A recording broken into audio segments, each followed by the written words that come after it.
All right, so welcome to the deep dive.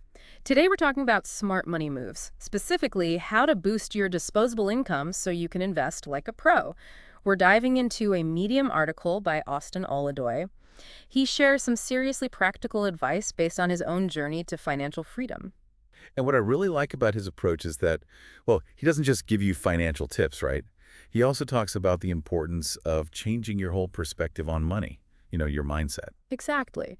He starts off with this really interesting story about his childhood.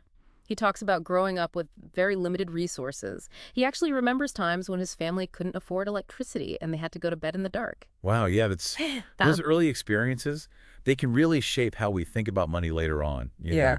For Oladoy, those challenges really pushed him. Like it made him want financial independence more than anything. Yeah, it's like it lit a fire in him. But it's interesting. His journey wasn't like, some straight line to success. He actually resisted reading about personal finance for a long time.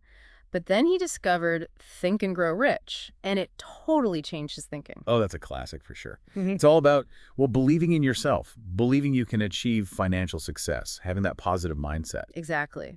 And it seems like Oladoy really took that message to heart because he ended up reading a bunch of other personal finance books too, like The Richest Man in Babylon and The Psychology of Money. Oh, those are great books too, real foundational stuff. So he started investing when he was 23. But unfortunately, his first experience was actually getting caught up in a Ponzi scheme. Oh man, that's tough. But it happens, especially when you're new to investing. It's so easy to get lured in by these promises of quick returns without really understanding the risks involved. Yeah, it was a tough lesson for him. But he learned that real wealth, building it takes time and you got to be really careful. So a few years later, when he was 25, he decided to try investing again.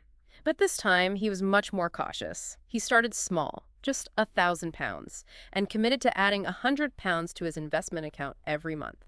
Now, that's a smart approach. Consistency is key when it comes to investing. Starting small and staying consistent over time, that's how you ride out the ups and downs of the market and really let your money grow. Yeah, exactly. And he realized that the real secret to making this work was increasing his disposable income. He saw that if he could boost the amount of money he had left over after paying for essentials, he could really supercharge his investments and reach his financial goals faster. That's a really important point. So many people focus only on trying to earn more.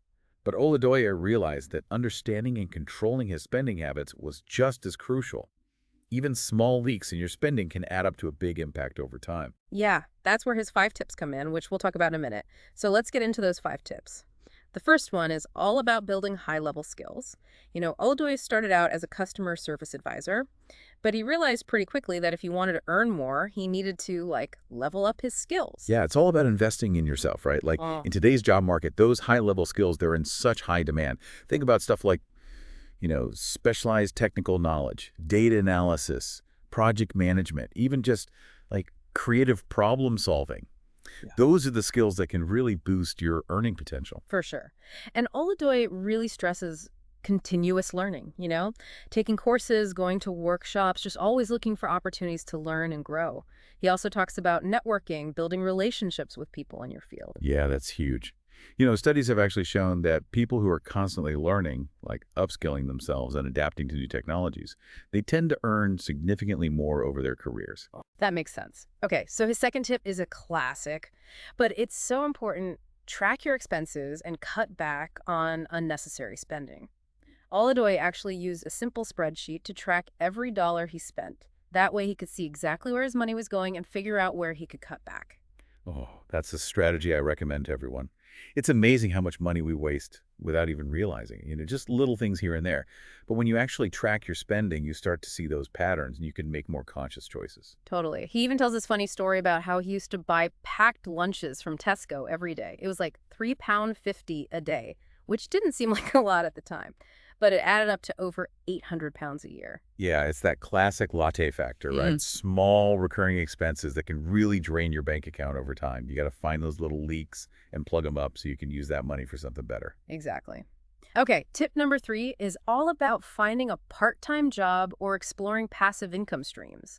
So Oladoy used his math skills to tutor students, and that brought in an extra £500 a month. That's awesome. And nowadays with the gig economy, there are so many opportunities to make extra money on the side, whether it's freelancing, driving for a ride-sharing service, or even starting a small business. The possibilities are endless.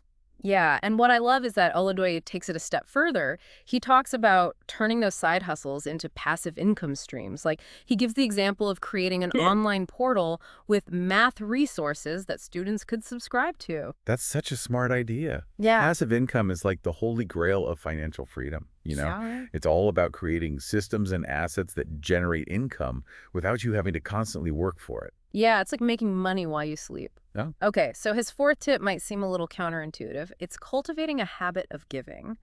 Oladoy says that giving back to others actually helps him fight against greed and stay grounded, like keep a healthy perspective on money. I love that. There's actually a lot of research that shows a connection between generosity and financial well-being. People who regularly give to charity or volunteer their time often report feeling happier, less stressed, and more in control of their finances. It's like money is a tool, right? And it can be used for good. I really appreciate Oladoy's approach because it's not just about getting rich, it's about living a meaningful life. Absolutely. Yeah. Some people think that giving is something you do once you're already wealthy, but Oladoy is saying even small acts of generosity can have a huge impact on your mindset and how you relate to money. Right, it's about shifting your perspective. Okay, and finally, his fifth tip is all about expanding your thinking and challenging any limiting beliefs you might have about money. He talks about the importance of always learning, seeking out new information and perspectives. That's where financial literacy comes in. It's more important than ever to be informed, to be a smart consumer of financial information. There's so much misinformation out there, you got to be careful. Yeah, for sure. He recommends reading books, listening to podcasts, going to seminars, and surrounding yourself with people who have different perspectives on wealth. That's so key. The people you spend time with can really influence your beliefs and behaviors. If you're constantly around people with a scarcity mindset, it's going to be harder to break free from that. Yeah, you gotta choose your influences wisely. So we just went over Oladoy's 5 tips for increasing that disposable income. And what I really like is how he kind of connects, this really practical advice with like a deeper understanding of how our mindset affects our money. Yeah, totally. It's refreshing, right? It's not just the same old work more, spend less advice.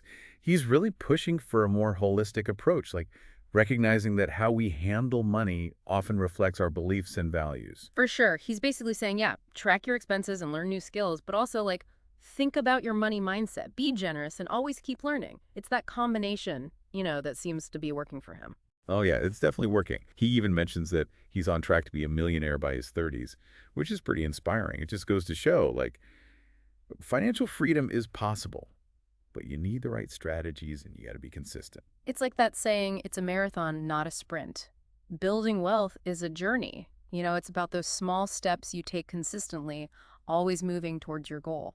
Exactly. There's no quick fix or magic solution. Yeah. It takes time, effort, and, a willingness to learn and adapt as you go. But like we see with Oladoy, the rewards can be huge. They can change your life. So, as we wrap up today, let's think about you, the listener. We just talked about some really powerful ways to increase your disposable income so you can start investing. What ideas really stuck with you? Yeah, think about your own situation. Are there any areas where you could use these tips? Maybe it's finally making that budget, or maybe it's learning a new skill so you can get a better paying job. What's one small thing you can do today to start moving in the right direction? Could be something as simple as unsubscribing from all those tempting shopping emails, or maybe just set a reminder to check your bank balance more often. Because those small changes, they add up over time. By taking control of your disposable income, you're setting yourself up for more than just financial success. You're creating a life with more freedom and more choices. That's what it's all about, right? Having the resources to do what you love, to support causes you care about, and to build a legacy for your family. So keep learning, keep growing, and keep diving deep. We'll see you on the next Deep Dive.